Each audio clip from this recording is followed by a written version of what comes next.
What if the man everyone dismisses, the one they call a loser, is the only one who can save you? What if the quiet single dad mopping floors, the one enduring endless mockery just to give his daughter a decent life, is secretly the most dangerous and compassionate man in the city? Owen Croft's hands, calloused and strong, expertly guided the mop across the grimy linoleum of the corporate lobby. Each rhythmic swish was a meditation, a way to silence the whispers that followed him like a shadow. "Look at him," Darren Finch sneered, his voice loud enough for the entire reception area to hear. "Still playing Cinderella. Hey Croft, your pumpkin gonna turn into a new mop bucket at midnight." A few sycophantic chuckles followed. Owen didn't look up. He just kept mopping, his shoulders set in a posture of practiced indifference. He was used to it. Since his wife passed, leaving him with their daughter, Rosie, he had taken this job, this life of invisibility, to be present. To be the dad who was always there for school pickups, who could make it to every parent-teacher conference, who could nurse a fever at 2 in the morning without asking a boss for permission. This quiet life was a fortress built to protect his little girl. The mockery was just the price of admission. "Must be tough, raising a kid on a janitor's salary," Darren continued, stepping deliberately onto the wet floor, leaving a muddy footprint. "Bet you can't even afford the good brand of macaroni and cheese." Owen stopped mopping. He looked at the footprint, a small, ugly stain on his hard work. He could have ended Darren in a dozen different ways before his next breath. He could have used the mop handle to dislocate his jaw. He could have used a pressure point to render him unconscious. The knowledge of these things was a low hump beneath his skin, a ghost of a man he used to be. Instead, he took a deep, steadying breath, the scent of lemon-scented cleaner filling his lungs, and simply mopped over the mark again. He had to think of Rosie. Her bright, innocent smile was the only thing that mattered. His phone buzzed in his pocket. He ignored it. It was probably just a reminder for his break. Clara Reed, the office manager, watched the exchange from her desk behind the glass partition. She saw the sneer on Darren's face and the rigid set of Owen's back. Her heart ached for him. She saw not a loser, but a man of immense control and quiet dignity. She had seen him in the break room, carefully packing a small lunchbox with apple slices cut into stars for his daughter. She had seen him help old Mrs. Gable from accounting carry her heavy box of files to her car in the pouring rain, getting soaked to the bone without a word of complaint. There was more to Owen Croft than a mop and a bucket, and Darren Finch was too cruel and shallow to ever see it. Finally, the clock on the wall hit 10. Break time. Owen retreated to the janitor's closet, a small, windowless room that smelled of bleach and damp rags. It was his sanctuary. He sat on an overturned bucket and finally pulled out his phone. He expected a text from the school about a bake sale, but instead, he saw a message from an unknown number.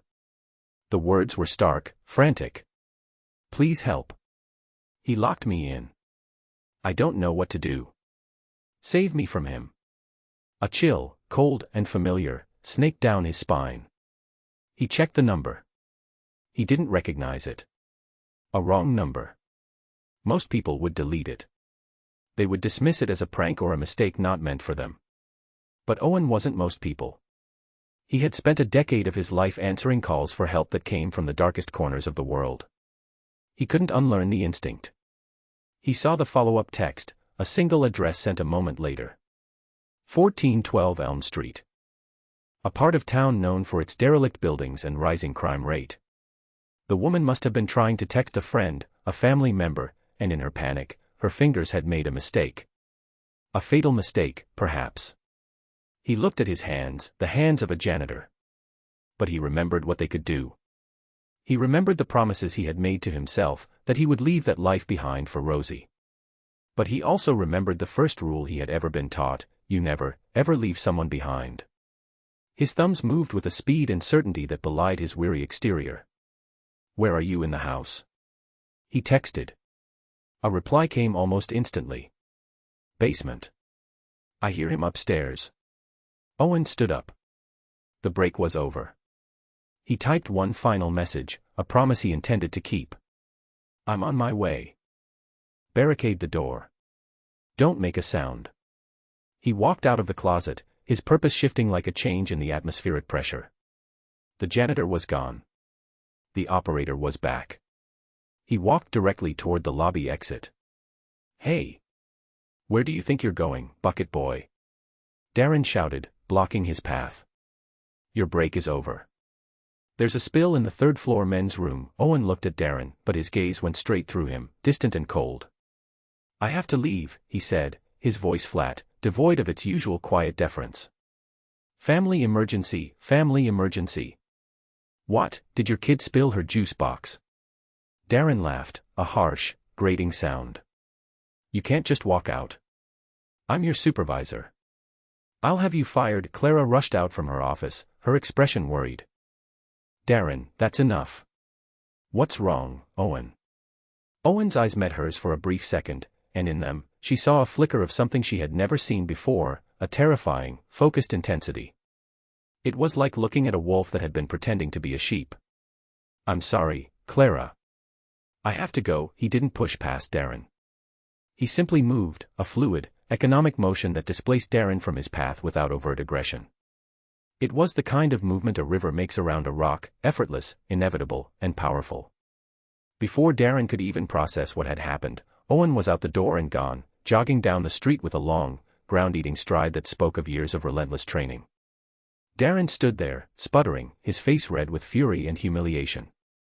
Did you see that? He just walked out. He's fired. You're my witness, Clara, he's fired. But Clara wasn't listening. She was staring at the door, a strange mix of fear and fascination churning within her. A family emergency. She didn't believe it for a second. It was something else. Something in his eyes told her that Owen Croft was on his way to face a storm, and for the first time, she wondered if he was the kind of man who walked into storms and came out the other side. Owen's small, beat-up sedan roared to life. He didn't have the gear he once did, no tactical vests, no high-tech surveillance, no backup. He had a tire iron under his seat and the skills ingrained in his very bones. As he drove, his mind became a calm, clear lake of tactical assessment. 1412 Elm Street. He ran the address through a mental map of the city. It was a residential street bordering an industrial zone, low income, with houses packed close together, offering multiple points of approach and escape. He thought of Rosie, picturing her face, her laughter. This was a risk. A massive one. If he was caught, if he was arrested, what would happen to her? The thought was a physical pain in his chest. But the image of a terrified woman locked in a basement was more potent. He had seen what happened when good people did nothing. He had buried friends who had paid the price for hesitation. He parked his car 2 blocks away and approached the address on foot, melting into the urban landscape. He moved through alleys and shadows, his posture changing. The slight stoop of the weary janitor was gone, replaced by the coiled readiness of a predator. He was silent, observant, his senses taking in every detail, the number of windows on the house, the quality of the locks on the doors, the overgrown hedges that provided cover. He found a vantage point behind a rusted-out pickup truck across the street. The house was dark, save for a single light glowing in an upstairs window. There was a large, menacing-looking man sitting on the porch, smoking a cigarette, his silhouette framed by the dim streetlight. This had to be him. Owen's phone buzzed. A new text from the woman. He's coming down. I can hear his footsteps. Owen's blood ran cold. Time was up. He couldn't wait for the police, they'd be too slow, and their arrival would be too loud. He had to go in now, and he had to go in clean. He scanned the property one last time. The basement would have small, ground-level windows. He spotted one on the side of the house, partially obscured by a thick azalea bush. It was his only way in that avoided the men on the porch. He moved, a ghost in the twilight. He didn't rustle a single leaf as he slipped into the shadows of the neighboring yard, circled around to the side of the target house, and knelt by the bush. The basement window was old, the latch likely rusted. He pulled a thin piece of metal from his wallet, a multi-tool card he always carried. It wasn't designed for this, but it would have to do. Inside the house, the woman, named Sarah, held her breath. She had her back pressed against the flimsy wooden door of the basement, a heavy old shelf pushed against it. The footsteps on the stairs grew louder, heavier. A key rattled in the lock. She had texted the wrong number. A stupid, fatal mistake. The person who replied was probably just some kid playing a joke. No one was coming. the doorknob turned. The door pushed against the shelf, groaning. "Sarah," the man's voice boomed from the other side. "Open this door. You can't hide from me." Just as the man slammed his shoulder against the door for the first time, making the wood splinter, Sarah heard a faint scraping sound from the small window across the room. A dark shape blotted out the sliver of moonlight. The window slid open with a soft, barely audible click. A man slipped through the opening, landing in a silent crouch on the dusty concrete floor. He was dressed in a simple janitor's uniform, but he moved with a grace and purpose that was utterly at odds with his clothing. He put a single finger to his lips, his eyes, calm and incredibly blue, locking onto hers. He wasn't a cop. He wasn't a superhero. He was just a man. But in that moment, to Sarah, he was an angel of deliverance. The door shuttered again, a crack appearing down the center. The man, Owen, didn't even look at it. His focus was on the men causing the noise. He pointed to a dark corner behind an old water heater. "Stay there. Stay quiet," he whispered, his voice a low, commanding rumble. Sarah scrambled into the corner, pulling her knees to her chest. With a final, explosive crash, the door flew open, torn from its hinges. The large man, whom Sarah knew as her abusive ex-boyfriend, stormed in, his face a mask of rage. "There you are, you little," he stopped, his eyes widening in confusion as he saw Owen standing calmly in the center of the room. "Who the hell are you?" "The plumber." Owen didn't answer. He just stood there, his body relaxed but perfectly balanced. He was assessing his opponent, taller, heavier, fueled by rage, but sloppy and untrained. "Get out of my house before I kill you," the man snarled, balling his fists. "This is a private matter." "Not anymore," Owen said, his voice still quiet.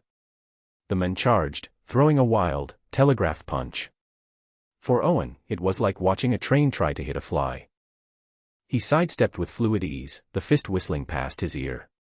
As the man stumbled forward from his own momentum, Owen moved. It wasn't a fight, it was a demonstration of physics. A quick, precise strike to the brachial plexus nerve in the man's arm, causing it to go numb and useless. A sweep of the leg that took out his opponent's balance. The large man crashed to the floor, stunned and disoriented. He tried to get up, but Owen was already there, one knee pressed firmly on his back, applying a submission hold that was both inescapable and excruciatingly painful without breaking any bones. The man let out a choked gasp. "Let me go." "You're going to stay right here," Owen said, his voice a cold whisper in the man's ear. "The police are on their way. If you ever come near her again, the next person who finds you won't be as gentle as I am. Do you understand me?" The man could only manage a pained grunt of affirmation. Owen looked over at Sarah, who was staring, wide-eyed and shaking, from the corner. "Are you all right? Are you hurt?" She could only nod, tears streaming down her face. Owen used the man's own phone to dial 911, placing it on the floor beside him. He gave the address and reported a domestic disturbance and assault in progress, his voice disguised with a low, gravelly tone. "They'll be here in 5 minutes," he said to Sarah. "Wait for them. Give them a full statement. He won't be getting out for a long time." He released the hold and stood up, moving back toward the window. "Wait," Sarah whispered. "Who are you?" Owen paused at the window, half-turned, his face cast in shadow. "Just a wrong number," he said, and then he was gone, slipping back into the night as silently as he had arrived. The next day at work, the atmosphere was thick with tension. Darren Finch was on a warpath, marching around the office declaring that Owen was finished. Insubordination. Job abandonment, he announced to anyone who would listen. "He'll be lucky if I don't sue him for breach of contract." Owen slipped back into the building through a service entrance, his face a neutral mask. He had a small, barely noticeable cut on his cheekbone from the azalea bush.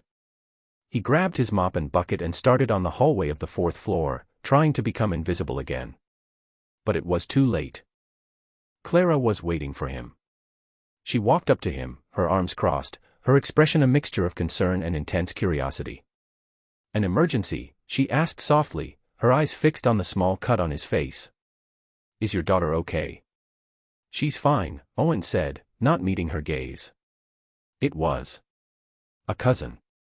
"He's fine now." It was a weak lie, and they both knew it. I saw the news this morning, she said, her voice dropping lower. A woman was rescued from her ex-boyfriend over on Elm Street. Some anonymous hero subdued him and called the police. Happened last night. Owen's hands tightened on the mop handle. He said nothing. The address is only a 15-minute drive from here, Owen. You left in a hurry right before it happened. And now you have a fresh cut on your face. She took a step closer. I'm not going to ask you to tell me something you don't want to.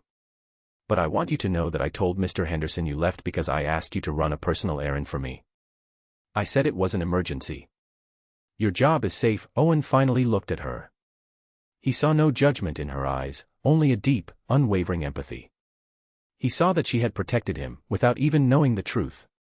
A flicker of warmth touched the cold, guarded place in his heart.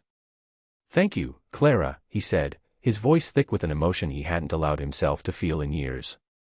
You didn't have to do that. Yes, I did, she replied firmly. Because I know you're a good man. And good men deserve to be protected, too. Their moment was shattered by Darren's booming voice. There you are, Croft. I've been looking for you. Henderson may have bought your little story, thanks to your girlfriend here, but I'm still your supervisor, and I say you're a liability. Darren jabbed a finger into Owen's chest. You're lazy, you're unreliable, and you're a pathetic excuse for a man. Hiding behind a woman to save your pathetic little job. Owen stood his ground, his expression unreadable. Leave it alone, Darren. Oh, I'm just getting started, Darren sneered, his face turning ugly. He leaned in, his voice dropping to a malicious whisper. I should call Child Protective Services. Tell them about the deadbeat janitor who can't hold down a job, who probably leaves his kid alone all night while he's out doing God knows what. That was it. The line had been crossed. The mention of Rosie, the threat to his world, flipped a switch deep inside Owen. The air in the hallway grew cold. The quiet, unassuming janitor disappeared, and in his place stood something ancient and dangerous. Owen didn't raise his voice. He didn't move aggressively. He simply met Darren's eyes, and for the first time, Darren saw the abyss behind them. You will not speak her name, Owen said, his voice so low and chilling it was barely audible. You will not even think it. Darren, emboldened by his perceived power, scoffed and gave Owen a hard shove. Or what? You gonna mop me to death? It was a mistake that would define the rest of his life. Owen didn't even seem to move. One moment Darren was pushing him, the next, his own momentum was being used against him. A slight pivot, a hand on his wrist, another on his elbow, not with anger, but with a terrifying, surgical precision. Darren found himself spun around and slammed face first against the wall, his arm twisted behind his back in a lock that sent a blinding flash of pain up to his shoulder. It was over in less than a second. The hallway fell silent. A few employees who had been watching from their doorways gasped. Clara stood frozen, her hand over her mouth. Owen held Darren against the wall, his body a rigid line of controlled power. I told you to leave it alone, he said, his breath ghosting past Darren's ear. Just then, a distinguished, silver-haired man in an impeccably tailored suit stepped out of the elevator, flanked by two bodyguards. He stopped short, his eyes widening as he saw the scene. His gaze fixed on Owen. Ghost, the man said, his voice filled with disbelief. Sergeant Croft. Is that really you? Owen slowly released Darren, who slumped to the floor, whimpering and clutching his arm. Owen turned to face the man. The mask was gone. The years of hiding fell away, revealing the soldier beneath. General Morrison, Owen acknowledged, his voice crisp and formal. It's been a long time. The general strode forward, ignoring everyone else in the hallway. We thought you were dead. What are you doing here, mopping floors? The entire office was now watching, utterly silent and dumbfounded. Clara stared, connecting the dots, the intensity, the skills, the anonymous hero on the news. It all made a terrifying, brilliant kind of sense. I'm retired, sir, Owen said simply. I'm a father now. General Morrison's expression softened. He looked at the cowering form of Darren Finch, then back at the quiet hero standing before him. I see. Well, your country could still use a man like you. We have a position for you, head of security consulting. Name your price. You can work from home half the time. Spend all the time you need with your child. Darren was fired on the spot, escorted out of the building in disgrace. Owen accepted the general's offer, his life changing in an instant. That evening, he stood with Clara on the observation deck of the building, watching the city lights twinkle to life below. "Why didn't you tell me?" she asked softly. "I didn't want that life to touch my daughter," he explained, his gaze distant. "I just wanted to be a normal dad." "There is nothing normal about you, Owen Croft," she said, a small smile playing on her lips. She reached out and took his hand. "You're a hero. To that woman you saved. To your daughter. And," she paused, her eyes meeting his, "to me." He squeezed her hand, a genuine smile finally reaching his eyes, clearing away the shadows. The rain that had been drizzling all day finally stopped, and the setting sun broke through the clouds, bathing them in a warm, golden light. He was no longer just a janitor, no longer a ghost. He was Owen Croft, a father, a protector, and a man finally ready to step into the light. So, the next time you see someone the world has written off, someone struggling in silence, ask yourself this: what hidden greatness lies within them, waiting for the right call to answer? What secret strengths do single parents everywhere hold, fighting battles no one ever sees, just to keep their world safe?